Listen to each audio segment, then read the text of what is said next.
Welcome to our daily reflection for this Friday, August 8th. And today it's about God first. And that's what we see. We have Deuteronomy chapter 4, and Moses is giving a summary of God's dealings with Israel over the last 40 years, the call out of Egypt, the 40 years of wilderness wanderings. And Moses frames this story to give them perspective. He says, look, wait a minute, time out. Think about what you've experienced for the last generation. Has any people experienced God more directly, where God's speaking directly and doing miracles and manifesting his presence so profoundly? And his point is, fix your heart on this and on God. Do his commandments. Love him. And fix your heart on doing God's will, on God's commandments and fidelity. That's kind of a great rallying cry that Moses gives there. And, this is what Psalm 77 is recounting, God's act of redemption in the Exodus. And again, the idea of remembering God's word and not losing track of what God's will is, because he's holy and he's unique.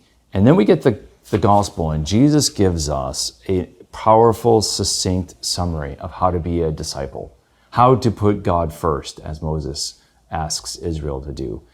And he says, look, if anybody wishes to come after me, in other words, follow God, you have to do three things. He breaks it down to three simple steps. You have to begin by denying yourself, taking up your cross, and following Jesus. There's no following Jesus authentically, as much as we like to think we are, unless we are denying ourselves. Denying ourselves what? We can't fulfill our own desires, and we can't fulfill first our own agenda. We have to fulfill God's agenda, God's will, before our will. And that's going to require denying our will and our desires at times and in many ways. So denial of self so that we can follow and take up our cross. And what's our cross? Our cross is the sacrifices that doing God's will is going to entail. So we have to willingly accept the cross. But you don't do that if you're not willing to deny your own comfort, desires, and passions, right? And your own will. So the second step then is, taking up the cross, which you can't do if you don't deny yourself and your selfishness first.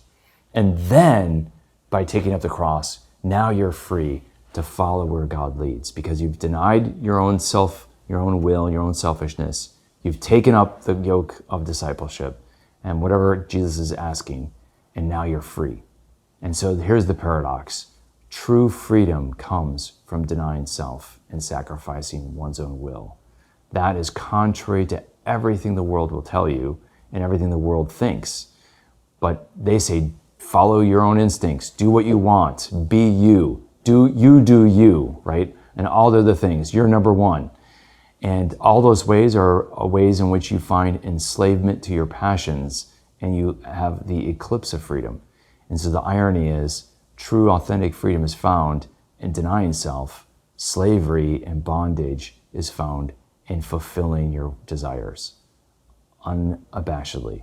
And so that's the paradox and the great wisdom Jesus gives us. Let's follow him and trust that his way is the way to liberation and authentic freedom. May the Lord bless and keep you.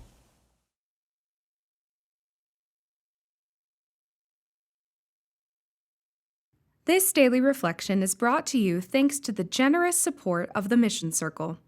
Join the Mission Circle to help Catholics worldwide understand, live, and share their faith. Sign up at missioncircle.org today.